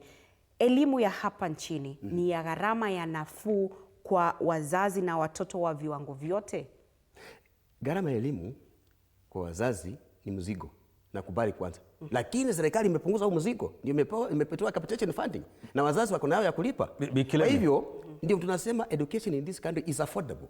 Bikilemi, mimi kwa hakika naona ugumu sana na uzito wa moyo ikiwa tutakaa hapa tukiwalaumu watu ambao hawako hapa. Eti mwakilishi wa wazazi Bwana David anasema walimu wakilalamikia kutoajiriwa ni shida yao na mawakili wao na trade unionists. Aya, really? Mimi siwezi kuwa katika mjadala huu. Pili, eti wazazi wakikosa karo ni makosa yao kuzaa. Really? Haya, shikilia papo hapo. Tuna simu kutoka Kisumu, TV47. Hello. Hello. Hello, habari za sasa, unaitwa nani na unatupigia simu kutoka Kisumu eneo gani? Mimi naitwa Kenneth Otieno kutoka Kisumu. Aha, Kennedy, mchango wako ni upi kwenye kipindi? Mjadala ni mzuri, lakini naam, kwa maoni yangu huyu mheshimiwa David Silas I think anaharibu hii kitu kabisa, kwa sababu anajifanya yeye ni mwakilishi wa wazazi lakini akiongea yeye ni kama agent wa serikali. Hakuna kitu anaongea hapo. Kwa hivyo naona yeye anaharibu hiyo program yenu. Pengine mtafute mwingine akilishe wazazi, sio huyo. Akiulizwa ofisi yao iko wapi pia hataki kusema. Na mimi ni mzazi na sijajua kazi yake ni nini na nani alimweka hapo. Hiyo ndio contribution yangu. Haya, na kuhusiana na gharama ya elimu, labda wewe ni mzazi, tueleze, unahisi kwamba umefinyika hata kama serikali imetoa bado mgao wa fedha wa shilingi bilioni 44? Mimi nimefinyika, na hata nilishangaa sana huyo David akisema kwamba hii maneno ya levies ati hakuna. Levies iko kwa shule mingi. Zingine sijui academic what. Na yeye kama ni mwakilishi wa wazazi, yeye hajaitishwa hizo vitu. Alafu anasema mtu kama hako na evidence apeleke. Evidence yeye ni investigator. Atapata hiyo evidence wapi? Haya, asante Otieno kwa kutupigia simu na azidi kufuatilia kipindi. Nafuatilia kabisa, lakini huyo mtu mtoe hapa, anaharibu hiyo program. Ndiye mwakilishi wa wazazi, kwa hivyo wacha tusikie tu maoni yake. Asante sana Otieno. Haya, turejeshe mjadala. Samahani sana nilikukatiza Bwana Otieno. Bwana Nyaga, kunradhi, labda unaweza kuendeleza mtiririko wako. Nilikuwa nikisema kwamba kwa hakika mimi siwezi kushiriki mjadala ambao hauna mwelekeo. Manake wazazi wanapolalamika kisha tuje tuwalaumu sasa tuseme wao ndio hawajui ama wao ndio pengine hawajatekeleza majukumu yao. Mimi siwezi kushiriki mjadala huo. Ninavyojua ni kwamba nimetoka nyumbani mashinani jana. Shule wakati zimefunguliwa. Na ninajua kwamba mambo wanaozungumzia wazazi ni ya uhakika. Gharama ya masomo iko juu zaidi. Serikali imeshindwa kukimu mahitaji ya elimu ya Kenya. Pia serikali imeshindwa kutumia wale wawakilishi wao nyanjani, imeshindwa kuwaelekeza na kuwafuatilia ili waweze kujua the illegal levies. Hao walimu tunasema wa JSS eti kwamba wanaweza kwenda kortini na mawakili na union. Mwanzo unafaa kujua kama mwakilishi wa wazazi, hao watu hawana union. Mwanzo unafaa kujua hilo. Si wanakupet, si wananat. Kwa hiyo ni union gani unatarajia waende kwayo? Pili, unafaa kujua hao walimu hata mshahara wao ni kidogo. Hawana pesa ya kutafuta mawakili na mambo kama hayo. Kwa hiyo mimi siwezi kuwa katika mradi wa uongo kwa kama kipindi. Asante sana kwa hilo Bwana Nyaga. Nikimaliza ni kwamba elimu yetu ina gharama ya juu zaidi. Hata walimu na wafanyakazi ambao wameajiriwa wanashindwa kuelimisha watoto wao. Mjadala tunaofaa kuwa nao hapa sasa Adeline ni tutafanyaje elimu yetu iweze kugharamiwa na kila moja. Bila shaka, na kile ambacho labda ningetaka tuweze kuangazia sasa hivi, lakini naelezwa tuna simu nyingine kidogo tu. TV47, hello. Hello. Habari za sasa, unaitwa nani, unatupigia simu kutoka wapi? Naitwa Enoch Mwangu, napiga simu kutoka Malaba. Naam, asante sana. Mchango wako ni upi kwenye kipindi? Mchango wangu kwenye kipindi nilikuwa nasema naona mwakilishi wa wazazi anajaribu kusema ya kwamba hakuna gharama ambayo labda wazazi wanaihisi katika masomo ya watoto. Lakini nami ni mzazi, niko na watoto. Kusema ukweli, kuna mmoja wa grade 9 ameenda, lakini niko na wengine wa nyuma grade 6, grade 7 na grade 5 wajaingia kwa sababu ya karo ya shule. Manake ninapofika pale shuleni kuna vile tunaitishwa zile karo. Lazima ulipie ile ada ya shule ndio mtoto wako pia awe dhuru kuingia, na hata ukipewa muda ni 1 week, hiyo 1 week anarudishwa nyumbani kama haujapeana pesa. So nashangaa vile yeye anasema ya kwamba labda elimu ya Kenya tunaona kwamba iko affordable, lakini mimi kama mzazi na hizi kama elimu ya Kenya iko na uzito kidogo, kwa sababu ukikosa pesa kwa mfuko, mtoto wako itabidi akae nyumbani na wala hatasoma. Naam. Yes. Asante sana Enoch kwa kutupigia simu, zidi kufuatilia kipindi. Nirejeshe hapa studioni kwa sababu unajua hili swala la gharama ya elimu ni swala ambalo linazua tumbo joto na hususan miongoni mwa wazazi. Lakini ningetaka sasa tuangazie moja kwa moja kwa sababu alivyotaja Obuhatsa hapa ni kweli kwa kiwango fulani kwamba unapo mzaa mtoto na unamleta hapa duniani, bila shaka unajua ni vipi ambavyo utamlea. Na kwa njia moja au nyingine mtu anaweza kusema kwamba mzazi ametelekeza majukumu yake, ndio maana labda hana ada ya shule sasa hivi. Lakini tunapoangalia jukumu la kila mmoja, kwa sababu elimu inawahusisha si wazazi tu, inawahusisha pia walimu, inahusisha serikali na pia inamhusisha mwanafunzi. Bwana Nyaga, ningetaka nilielekeze hili kwako. Naam. Jukumu Kilemi, ningejibu kwanza wale wazazi wawili.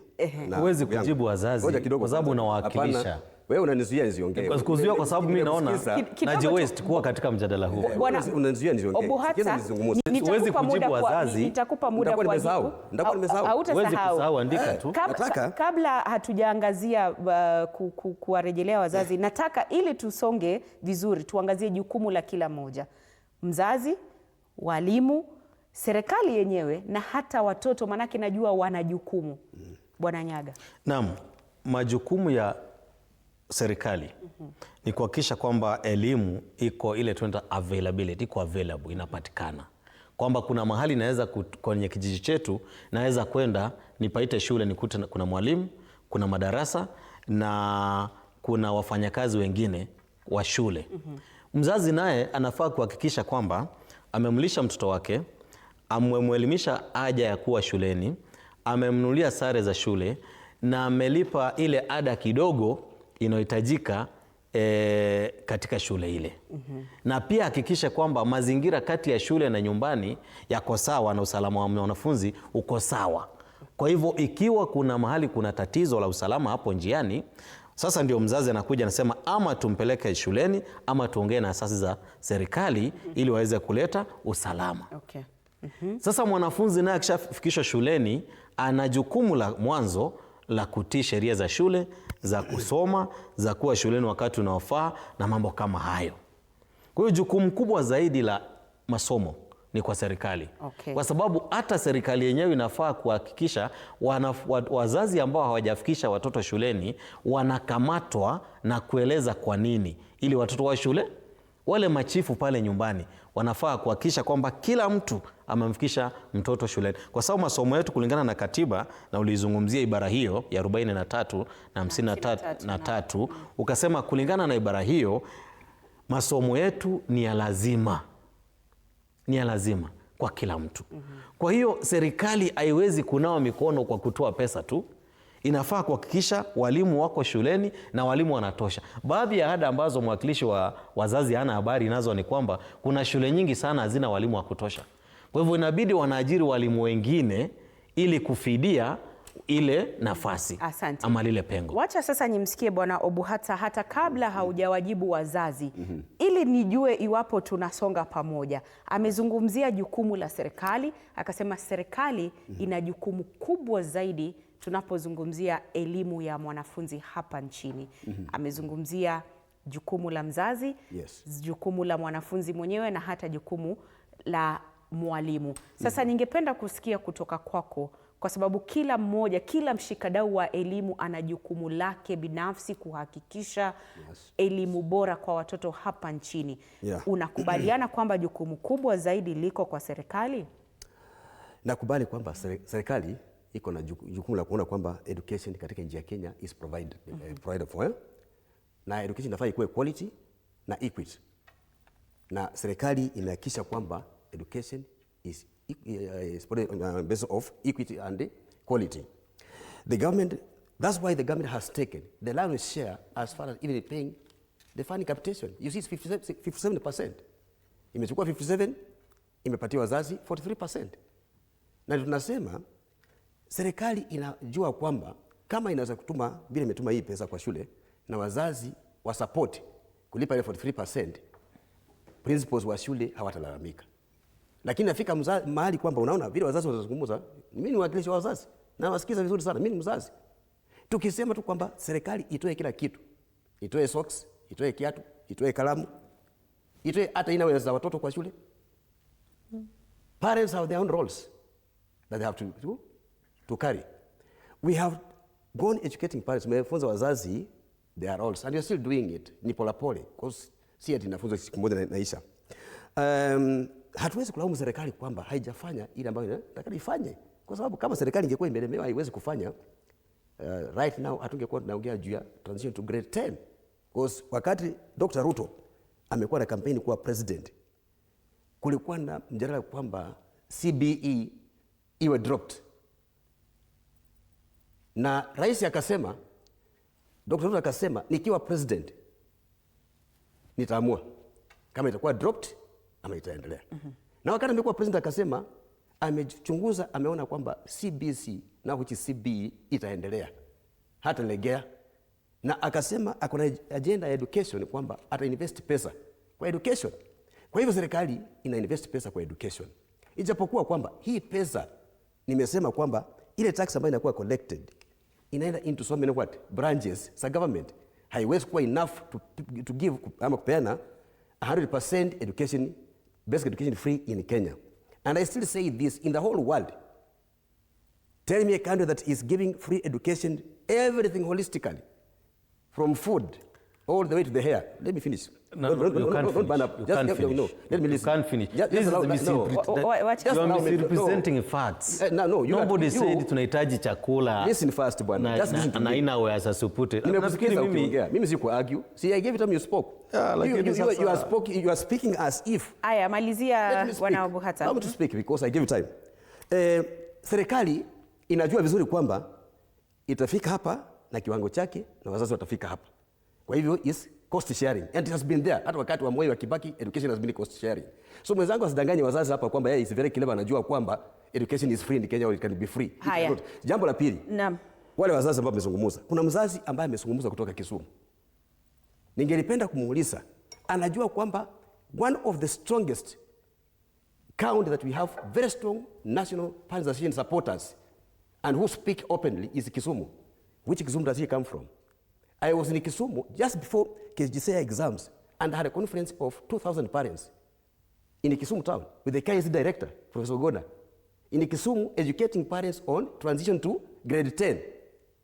So some of these parents are the ones who don't go to meetings, they don't even go to schools. So they are behind the information. They lack information. You should come and learn. My office is in Kenya. When somebody asks me, where is his office? My office cannot be in Uganda. It's in Kenya. And I'm on TV every day like I'm here today. Keremia, how many times have I been on this TV? Is this the first time? No. Huyu mzazi amekuwa wapi? Yule mwingine amesungumuza juu ya support ya education. Tuna understand kuna changamoto. Lakini vile nimesema, sisi kama wazazi pamoja na serikali inafaa tukae pamoja, tusikizane, tujue mzazi atafika wapi, serikali inafika wapi. Mzazi usichukue tu mzigo yote kwamba hii glasi yote iko hivi. Atabeba peke yake, mzazi serikali itabeba, yeye atafuata kiangalia tu. Itafika mahali hata nyumbani wazazi hata value watoto wao because they are not playing any roles. So parents have to be responsible of their own children to some part that they can provide in education. For example, for a child to know at home that he is supposed to pray before akule ugali. You want to tell me that the government must go and tell the parent, teach this child how to pray? Is the parent to teach the child how to pray? Who has raised those issues? Haya, Bwana Obuhata, kwa sababu naona hata muda kidogo natupa kisogo, labda kwa kumalizia, kwa sababu wewe ni mwakilishi wa wazazi. Kama labda ungepewa nafasi moja tu ya kubadilisha sera moja ambayo au hata kuintroduce ambayo inaweza kuwapunguzia wazazi mzigo huu ambao wanazungumzia, kwa sababu wamezungumza sana kuhusiana na gharama ambayo si nafuu ya elimu, ni kipi ambacho ungefanya kwa dakika moja? Hilo ni jambo ambalo nafahamu tukufikiria sana. Si jambo ambalo kukimbia kujibu kwamba ningefanya hivi na hivi. Lakini ningelisema hivi. Wazazi wawe tayari kubeba mizigo yao kulingana na zile guidelines. For example, wakati serikali inatoa school fees guidelines kwa wazazi nyumbani, wazazi wanajua serikali imesema watalipa hii kiwango ya school fees. Wazazi hawafai kuresist wakatae. Wanafaa waketi wasungumuze. Serikali imefungua wazazi na kwenda kwa shule waketi na principals na wasungumuze wakubaliane hata kama atalipa shilingi moja kwa siku kulipa fees. Hakuna principal ambaye amekataa, mzazi amekuja ameandikisha. Wazazi tukiambiwa aende kwa shule wakubaliane na principals vile atalipa fees. Kama ni mzazi wa Kisumu yeye anakataa. Kwa sababu ana information, anakaa nyumbani. Kwa hivyo kama mimi ningepewa vile umesema hiyo uwezo ya kusaidia kutoa tu, one thing I would like to do in this country, nataka to separate siasa na politics na elimu. Kwa sababu sisi tukizungumza, and I want to be very sincere, if I can talk like this gentleman here to the parents, that is inciting parents against the government. Sincerely speaking, these are politics. This is not education. These are politics, and we are not here to campaign. We are here to advise parents to be focused on how they can manage education. But if you come here, I want to speak as a politician, or I want to speak as like an activist. My mandate is not that. My mandate is to engage and empower parents in the education sector. Teach them the way to go, and how they can reason, and how they can work with the stakeholders. So parents should be the government. To me, what I'm saying is that let government avail funds, even to my organization, to be able to enable me to reach out to as many parents as I can in this country and have them understand some of these issues that they are raising. They are raising these issues because they don't have full information. Thank you very much. Asante. Kauli yako ya mwisho Bwana Nyaga tunapomalizia muda. Kauli yangu ya mwisho sasa, unajua imetatanishwa na mjadala wenyewe. Wazazi, mwakilishi wenu wako hapa, mkujieni. Pili, kutetea serikali kama hii ni ngumu sana. Kauli yangu ya mwisho, hakuna nchi ambayo inaweza kuendelea bila kuwa na elimu yenye msingi bora. Kwa hiyo ningeomba serikali ivalie njuga suala hili la elimu, kuhakikisha kwamba kila mtoto ambaye ana umri wa kwenda shuleni ako shuleni. Panapohitajika usalama, serikali inafaa kutoa usalama. Panapohitajika kuajiri walimu kama JSS, serikali inafaa kuajiri walimu. Panapohitajika kujengwa shule na kubadilisha mazingira ya shule ambazo zimejengwa vibaya kama za kwetu Tharaka, serikali inafaa kuhakikisha imefanya hivyo. Jukumu la elimu, afya na ule ujinga mwingine linafaa kuondolewa na serikali. Ndio maana inapewa jukumu la kukusanya ushuru na kupangia wananchi wa nchi hiyo namna ya kuendeleza uchumi wetu. Kwa hiyo hatuwezi kusema eti sasa tukisema wanafunzi wao shuleni wote na pesa zitolewe. Na zile pesa nyingi ambazo zinapelekwa katika sekta nyingine ambazo hazina maana, kama hizi ambazo zinapigia kampeni siku baada nyingine. Pesa hizo zinaweza kuchukuliwa zikapewa Wizara ya Elimu, hata zile za CDF. Hizo pesa zikipewa Wizara ya Elimu, na iwe lazima kila shule ijengwe kwa namna fulani, na iwe na walimu kiasi fulani, kuna uwezekano tukamaliza ama tukatekeleza mambo hayo. Kwa hiyo mimi ningesema nchi hii haiwezi kuendelea pasipokuwa na misingi bora ya elimu, na serikali haiwezi kujitoa katika hali hiyo. Afya, elimu na ujinga wa kutojua kuandika na kusoma ni jukumu kubwa la serikali, na kuondoa umaskini. Manake ndio maana hata waliopigania uhuru wa nchi hii, tulipigania uhuru kwa sababu, ama babu zetu walipigania uhuru kwa sababu tulifaa kupigana na umaskini, ujinga na magonjwa. Mambo hayo bado yapo, ni matatizo, ni changamoto hata miaka 60 na baada ya kupata uhuru. Haya, asante sana Bwana James Nyaga, ni mshauri wa masuala ya elimu, vile vile mtaalamu wa masuala ya elimu. Shukrani sana Bwana Silas Obuhata, mwenyekiti wa chama cha wazazi. Asanteni sana kwenu watazamaji kwa kufuatilia kipindi na kutupigia simu hapa studioni. Pia kwenye nambari yetu ya WhatsApp namuona Abraham amekuwa akifuatilia kipindi, anasema education is not affordable in Kenya. Anasema it is the government's responsibility to make education affordable. Vile vile yupo Felix Bonuke ambaye anasema elimu ya Kenya imetatizika, it is ruined. Na vile vile yupo mwingine hapa ambaye anafahamika kama Eliud, ambaye pia anafuatilia kipindi kutoka Naivasha. Anasema kwamba wazazi kweli wanahangaishwa na gharama ya juu ya maisha. Ni baadhi tu ya maoni ambayo tumezidi kupokea kutoka kwenu watazamaji. Asante sana kwa kufuatilia kipindi. Nitakuwa ninakomea hapo kwa sasa, lakini usiende mbali. Salia papo hapo, chini ya dakika 8 zijazo nitakuwa ninarejea papa hapa kwa taarifa zetu za saa 7 mchana. Nimekuwa wako Andrin Kilemi. Kwaheri kwa sasa.